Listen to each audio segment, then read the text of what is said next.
मराठवाडा दौरा आटोपून मुंबईमध्ये परतलेल्या राज ठाकरेंचं मनसैनिकांकडून जंगी स्वागत। शिवतीर्थ निवासस्थानाबाहेर शेकडो मनसैनिकांची उपस्थिती।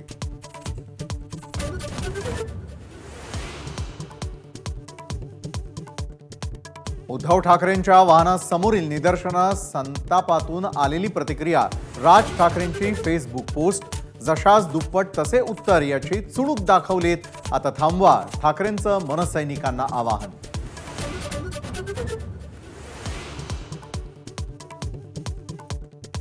ठाण्यातील हल्ल्याची सुपारी दिल्लीमधील अहमद शाह अब्दालीनं दिली।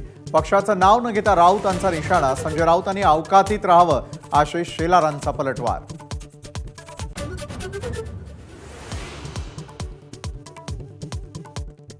मनोज जरांगेंची पुण्यामध्ये शांतता रॅली। कात्रज परिसरामध्ये जंगी स्वागत।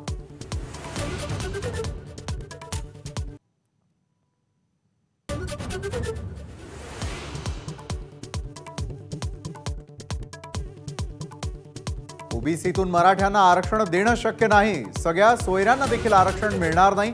छगन भुजबळांचं सांगलीत वक्तव्य। हिम्मत असेल तर निवडणूक लढवून दाखवाच, जरांगेंना आव्हान।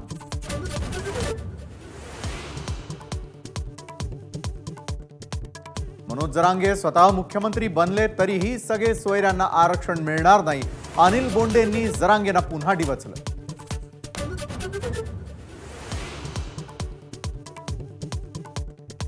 भटक्या विमुक्तांची जनगणना झाली पाहिजे, शरद पवारांची ही मागणी।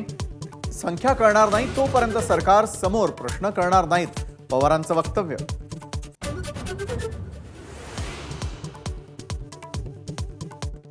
सोलापुरातील कुर्डुवाडीजवळ शरद पवारांची गाडी मराठा आंदोलकांनी अडवली, तर बार्शीमधील भाषणादरम्यान काळे झेंडे दाखवत एक मराठा लाख मराठा अशी घोषणाबाजी।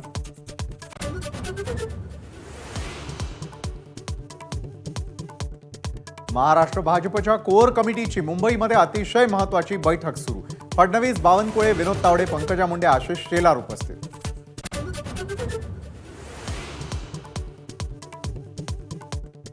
महायुतीचा पहिला उमेदवार जाहीर। कागलमधून हसन मुश्रीफांच्या उमेदवारीची अजित पवारांकडून घोषणा। विरोधकांना धडकी भरेल एवढ्या उच्चांकी मतांनी निवडून देण्याचं आवाहन।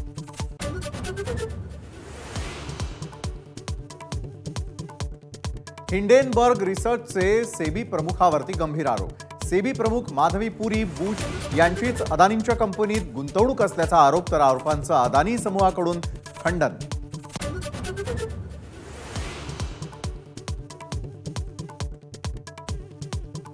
लोकलमधील मोटरमनच्या केबिनमध्ये रील बनवणारे अटकेत।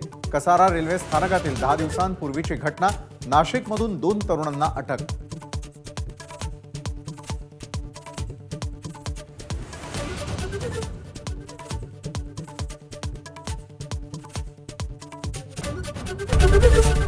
एबीपी माझा, उघडा डोळे बघा नीट।